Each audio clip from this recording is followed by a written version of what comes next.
Subscribe now और video को and तक देखना। कहते हैं कि मंदिर, गुरुद्वारा, मस्जिद या चर्च, इन सभी जगहों में एक कमाल की शक्ति होती है जो बुरी एनर्जी और आत्माओं को अपने आसपास भी भटकने नहीं देती।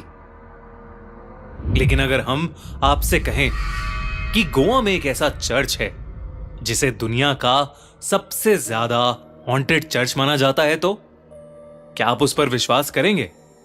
यह कहानी है 3 दोस्तों की, जिम, हैरी और सैम, जो अपनी वेकेशन के लिए गोवा आए थे। हर किसी की विश लिस्ट में फ्रेंड्स के साथ गोवा ट्रिप पर जाना जरूर होता है, इसलिए जिम, हैरी और सैम बहुत ही ज्यादा खुश थे। उन्होंने गोवा जाकर वहां पर बाइक्स रेंट पर लीं और गोवा की ब्यूटी को एक्सप्लोर करने लगे। एक रात वो लोग एक पार्टी से वापस लौट रहे थे और वो वापस जाने का रास्ता भटक गए। काफी रात हो गई थी और गोवा के जंगलों से भरे रास्तों पर उन तीनों के ही फोन में नेटवर्क नहीं आ रहा था, इसलिए ना वो गूगल मैप्स की मदद ले सकते थे और ना ही इतनी रात में उन्हें सड़क पर कोई इंसान नजर आ रहा था।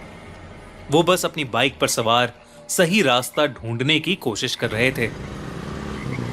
तभी कुछ ही दूर पर जिम को उस रात के अंधेरे में एक चमकती लाइट नजर आई। जिम ने उस लाइट की तरफ देखा तो उसे हिलटॉप पर एक चर्च दिखा। जिस तरह चांद की रोशनी उस सफेद चर्च पर पड़ रही थी, वो बेहद सुंदर लग रहा था। जिम को लगा कि जरूर उस चर्च में कोई तो होगा जिससे वो मदद मांग सके और वापस अपने होटल पहुंच सके। जिम के कहने पर तीनों ने अपनी बाइक्स उस चर्च की तरफ मोड़ ली, पर उन्हें नहीं पता था कि जिस चर्च के सामने वो अब खड़े थे, वो कोई मामूली चर्च नहीं बल्कि दुनिया का सबसे हॉन्टेड चर्च माना जाता है, जिसका नाम है 3 किंग्स चैपल। कहते हैं कि करीबन 200 साल पहले वहां पर 3 पोर्चुगीज राजा हुआ करते थे जो उस चर्च में ही रहते थे। उस एरिया पर रूल करने के लिए उन तीनों के बीच कई सालों तक लड़ाई चलती रही। अंत में उनमें से एक राजा ने बाकी दोनों राजाओं और उनकी फैमिलीज के खाने में जहर मिलाकर उन्हें मार डाला। उसके बाद उस राजा को उन दोनों मरे हुए राजाओं के भूत दिखने लगे, जिससे वो पागल हो गया। लोग कहते हैं कि वो पागल राजा जिसे भी देखता था उस पर अपनी तलवार से वार कर देता था। वो इतना पागल हो चुका था कि एक रात उसने भी जहर खाकर अपने आप को मार डाला। तब से माना जाता है कि उन तीनों राजाओं की आत्मा अभी भी उस चर्च में घूमती है। पर इस सबसे अनजान जिम, हैरी और सैम आधी रात में उस चर्च के सामने खड़े थे। उस चर्च के आसपास का एरिया बिल्कुल खाली था और वहां पर कोई भी मौजूद नहीं था। जिम को लगा कि शायद चर्च के अंदर कोई होगा, तो उसने चर्च का दरवाजा खोलने की कोशिश की, लेकिन वो दरवाजा बंद था। तो जिम उसी चर्च के आसपास घूमकर देखने लगा कि शायद कहीं कोई मिल जाए जो उसे उसके होटल जाने का रास्ता बता दे, जहां जिम मदद ढूंढ रहा था। वहीं हैरी और सैम एक दूसरे की फोटोज खींच रहे थे।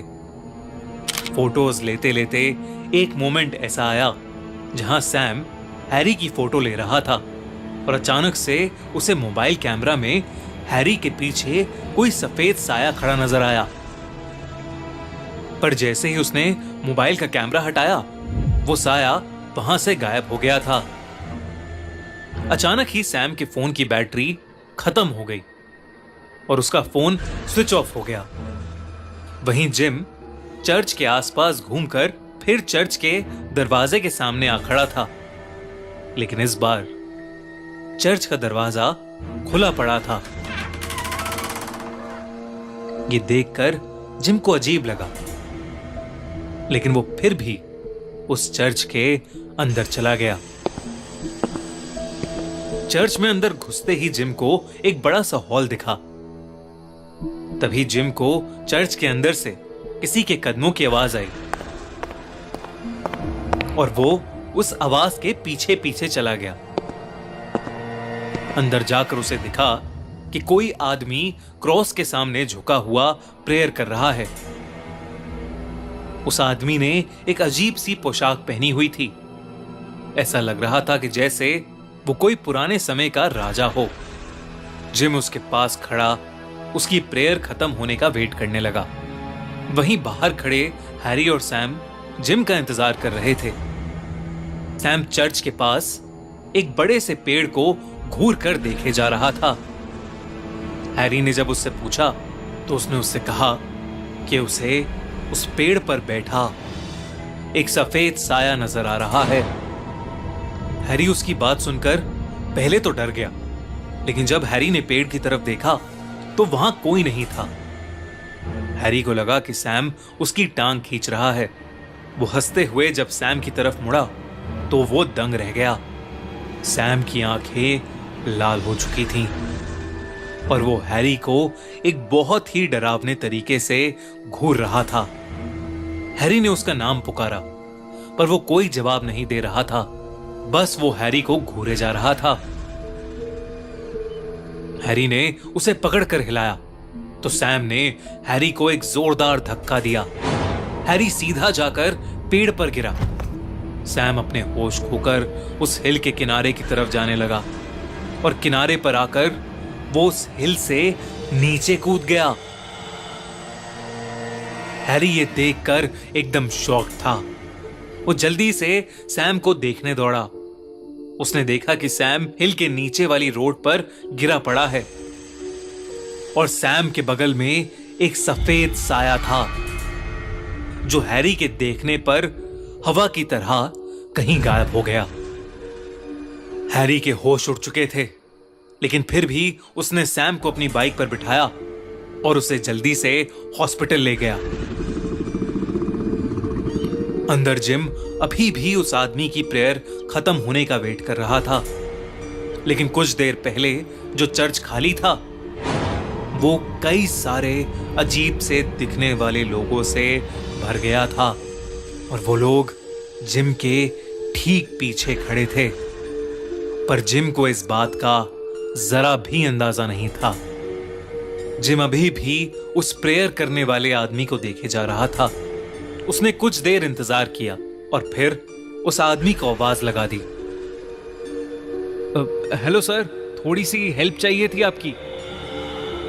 जिम ने इतना ही कहा था कि उस आदमी की गर्दन उल्टी हो गई। ये देखते ही जिम के रोंगटे खड़े हो गए। उस आदमी का चेहरा भयानक था और वो अपनी लाल आंखों से जिम को घूरे जा रहा था। जिम ने डर के मारे जैसे ही अपने कदम पीछे लिए, उसे वो सब अजीब लोग दिखे जो शायद उसी का इंतजार कर रहे थे। वो सब लोग उस पर झपट पड़े। वो राजा जैसा दिखने वाला आदमी जिम के पास आने के लिए आगे बढ़ा तो जिम जोरों से चीख पड़ा।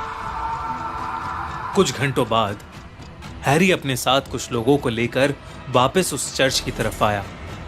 उसने सैम को हॉस्पिटल में एडमिट कराया और वहां उसे थ्री किंग्स चैपल के हॉन्टेड होने का पता लगा। जब वो वापस जिम को बचाने वहां पहुंचा तो जिम चर्च के अंदर बेहोश पड़ा था। उसके शरीर पर कोई चोट तो नहीं थी, लेकिन जिम बेहद घबराया हुआ था। उसने कुछ देर बाद अपने साथ हुई घटना के बारे में सबको बताया। जिम और हैरी की जान तो उस रात बाल बाल बची, पर सैम ने हॉस्पिटल में ही दम तोड़ दिया।